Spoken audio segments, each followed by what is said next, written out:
Hello, wonderful friends. I want to specially welcome you one more time to Success, Money, and Leadership series.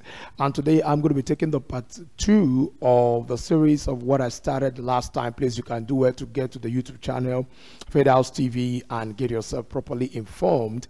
And the last time I was there, I was talking about money-making avenues, money-making ways that you must definitely avoid, because a whole lot of people desire to make a whole lot of money, but indefinitely they find themselves getting into some kind of nasty things. Why? Because they don't understand the principles of finances and integrity when it has to do with advancement of one's life and one's future. All right, my name is Barr.Ikenna Emmanuel. I'm the lead pastor of Faithhouse Leadership Churches Worldwide and the international president of the International Center for Leadership, Diplomacy, Economic, and Human Development. The last time I would say I talked about money-making ways that you definitely need to avoid, and I was able to talk about making money through the oppression of the poor and the reason why nations, organizations, systems, families, employers of labor go down. Why? Because they get rich by oppressing the poor. You need to avoid that. The second thing I said has to do with employee exploitation and upholding wages and oppressing people. Today I'm going to be doing 3 of them, and first on my list today in this training session has to do with bribery. Has to do with bribery. There's a lot of people, this happens especially in government establishments, corporate organizations, even in churches. It has actually started creeping into churches and religious organizations where people had to demand for a kind of amount of money, or by cash or by kind, in order for them to offer people promotions. This always happens when someone has a privileged position, or when someone has actually, by reason of his education, spiritual growth, or by staying long in an establishment, has a kind of an advantage over somebody. And for that person to give such an individual a promotion, or give him access to a particular system, or give him access to a particular provision of life, the person will ask for an exchange, an illegal exchange. The simple explanation of bribe is an illegal exchange for a particular good or a particular help that someone wants to offer somebody. So it's imperative for everyone who wants to advance his life and sustain his future financially. You have to realize that it doesn't matter how much money that you receive in the area of bribery. I want to let you know that it doesn't have a great future for you. You see a lot of things happen in government where somebody wants to get a contract. You know that the person has the required expertise and credentials to execute that particular project, but you subject that kind of person to kind of excruciating financial or financial exchange for such kind of position. Doing that kind of thing destroys the system, and indefinitely it has a way of getting back to you. Let me just show you a few things from the scriptures, what the Lord said concerning bribery.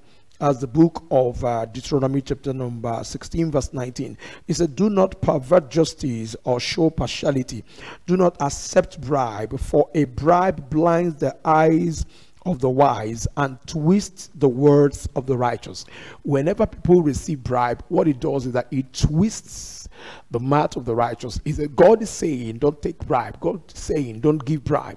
But a lot of people are asking the question, what am I going to do when someone is asking me of a bribe, or asking me to offer him money? We see that a lot in most of our high institutions in Nigeria and Africa, where someone needs to sleep with a young lady for a kind of marks or grade, and you find out that such kind of attitudes destroys the system. I've seen a lot, I've heard about a lot of lecturers who have actually destroyed their professorial career, their academic career. Why? Because they have actually subjected themselves to sex for grade. That's what they call it, sex for grade, or money for grade. A lot of people have actually lost a very wonderful opportunity to rise because they have given bribe for someone to promote them, whereas they are not qualified. So it's important you understand that at the point where you are rising as a person, you have to be very careful when it has to do with giving a bribe, because it's going to destroy you. It's going to cause an unusual disrespect on your person, and the person you collected the bribe from may definitely be in a position in later times, and the person will not have the confidence again to repose a kind of sensitive responsibility to you. This is one of the things you must do. You must bear in mind when you are giving bribe. I want to also show you something that the Bible said in Job chapter 15:34. It said, "For the company of the godless will be barren, and fire will consume the tents of those who love bribes." In 1 Samuel chapter 8 verse 3, NIV said, "But Samuel's sons did not walk in his ways. They turned aside after dishonored gain and accepted bribes and perverted justice." I'm a lawyer. I've seen a lot of people, lawyers, obtain bribe, collect bribe for purposes of promoting a particular people or trying to obtain justice. You discover that majority of these people, they end up destroying themselves. They end up creating an unusual friction in their pathway to climbing in their profession. So it's important you understand what God is saying, that everyone that get himself in bribe, Job 15:34, they destroyed their systems. I want to show you what the Bible said about Job chapter number 15 from the Message 15 verse 34, 15 verse 34, yeah, from the Message translation 15:34 of the book of Job. Is very, very important we get that. 15:34, I'm trying to get it. He said, even if they have the picture of their health, they end up living a ghost town, sleeping in the hovel, not fit for a dog, and they will never get ahead. They never amount to a hill of beans, and then death. Don't think they will escape that. They will end up shriveled like weeds. You find out that anybody who is engaged in this bribery something, there's no secure future for such kind of individual. The second money-making avenues that you need to avoid as a person has to do with robbery, stealing, kidnapping, and greed. Robbery, stealing, kidnapping, and greed. The Bible said in Deuteronomy 24 verse 7 NIV, it said, "If a man is caught in kidnapping one of his brothers, an Israelite, treat him as a slave or sells him, the kidnapper must die." You see, God is angry with kidnapping. In Proverbs chapter 15:27 Amplified, God said, "He who is greedy for unjust gain troubles his own house, but he who hates bribes will live." Message Bible says, "The wicked get buried alive by their loot because they refuse to use it to help others." So you find that when people are involved in robbery, stealing, kidnapping, and greed, they can amass some kind of wealth for a long time. But I want to let you know that the end of such people is always destruction. In the city where I live, in Nigeria, Imo State to be precise, there are a whole lot of persons who previously were experts and commercial personalities in the area of kidnapping, selling of human parts. Many of them are involved in robbery. They rob and they sell people's their cars, people's properties. There are some of them who have gotten into internet fraud and they have made a whole lot of money. You just tell somebody lies, the person releases his pension. An old woman that is vulnerable releases her pension, and then you make a lot of money from that, and you get them to your village and you build a house, you spread money, you even come to the church and all the rest of them and share the powerful testimony. I want you to know one thing that is very clear. As long as you are a kidnapper, as long as you are stealing, as long as you are into robbery or you have an overt manifestation of greed, your future is not guaranteed. And this is one of the reasons why I am bringing this broadcast to you, for you to retrace your steps and for you to make sure that you avoid anything that is going to lead you to bribery, anything that's going to lead you to robbery, stealing, kidnapping. Anything that has to do with hostage taking. Even the state frowns at it. So if something that the state frowns at, or why should you get involved when it has to do with stealing? A lot of people give a lot of excuses when it has to do with stealing. They were like, everybody's doing it. I want to let you know, not everybody is stealing government funds, not everybody is kidnapping, not everybody is giving bribe, not everybody is involved in any kind of brigandage or robbery or pen robbery, whether it's pen robbery or armed robbery, using guns or using any kind of means to rob people of what is legitimately theirs. I want you to know something, whether you're a lawyer, you're a doctor, you're a seamstress, you're a pastor, you're a bishop, you're an archbishop, you're a reverend father, you are a lecturer, a vice chancellor, you're a political activist, you're a politician, you are a representative of the government. As long as you are involved in kidnapping, you don't have a future. As long as you are involved in armed robbery, or you sponsor armed robbery, or you sponsor kidnapping, you are an accomplice. You are a collaborator. You are involved in that kind of conspiracy, in that crime, because it's something that God hates and it's something that society also frowns at. I want you to know something, that your life is bigger than that. I want you to know that there are various ways you can actually make money without getting involved in armed robbery, without getting involved in kidnapping. There are things that hurt your spirit. There are things that hurt your future. There are things you do and destroy the very essence of your being. We hear a lot of things in Nigeria and Africa where they sell human parts. In this 21st century, women's private parts are sold for maybe $2,000, $5,000. You find 6, 7, 8, 13 persons, and they drive them through a process into the bush, and some people come in to buy their parts. What kind of archaic and cannibalic kind of attitude and disposition is that carnivorous animals, cannibals in the form of human beings, still exist in the system? And some people are making money, living big in posh houses, driving powerful cars, flying all over the world, celebrating their resources, whereas in their heart of heart, these guys, the blood of the people that they assassinated, the blood of the people that they kidnapped and sold, and their human parts, or butchered them and all the rest of them, those people, wherever they are, their blood is speaking, and God is definitely angry with you if you don't trace or retrace your steps back. And finally, for today, the third money-making avenue that you must avoid is teaching, cheating, false balances.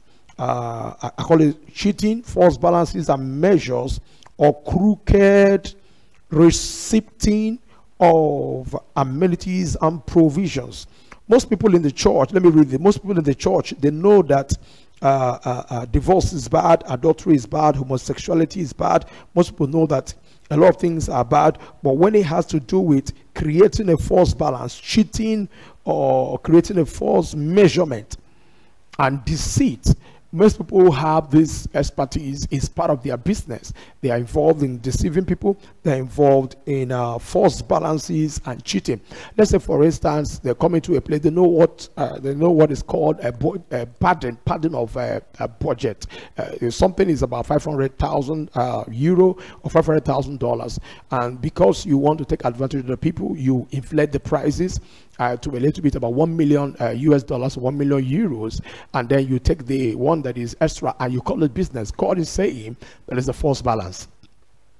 God is saying that trying to alter documents, maybe somebody asks you to go and buy something for him or your organization, sends you an errand, and they ask you to go and buy something for them, and instead of you to buy, probably you bought it for $1 million, and then you go and tell them you bought it for $1.2 million, and then you take away the $200,000 on top of it, while the receipted material is about $1 million. That you ask them to make the receipt about $1.2 million, and then you go away with the other one. I was working with an organization some time ago, and I was asked to buy a big gen set that was quite expensive, in millions then.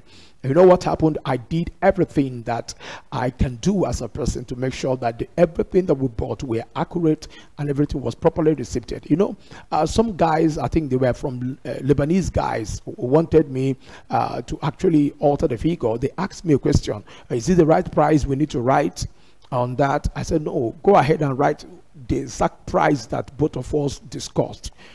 He said, why? He said, I'm a pastor. I don't do that. They said, oh, pastors actually come here and they buy those things for their churches and inflate the prices.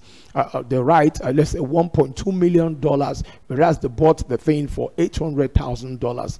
And before you know it, they will go with about 400, and then, but still the receipt is like that. You know what happened? Finally, I left the system, and some persons had to take over for servicing of the big external gen set. But you know what?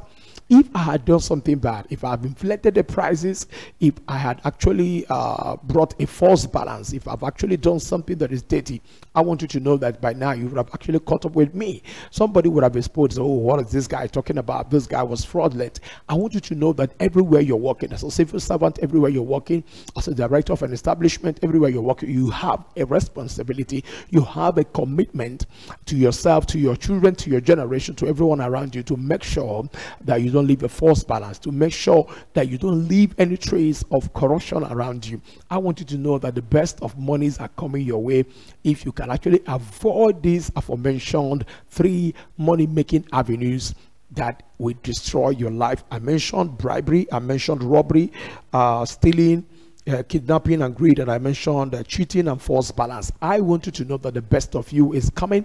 I want you to know that God can actually bless you without you getting into bribery. I want you to know that God can actually bless you without you getting into kidnapping, assassination. That's not the right way. You can actually retrace your steps and find a way out of the mess you've gotten yourself into. I want you to know that God is the beginning of everything that he wants to do in your life, in the precious name of Jesus Christ. I speak to you today for you to retrace your steps, and I ask God to be a blessing to you financially, and I cause the day the devil entered into your life in the precious mighty name of Jesus Christ. Friends, I know my time is up with you today. Please get connected with us.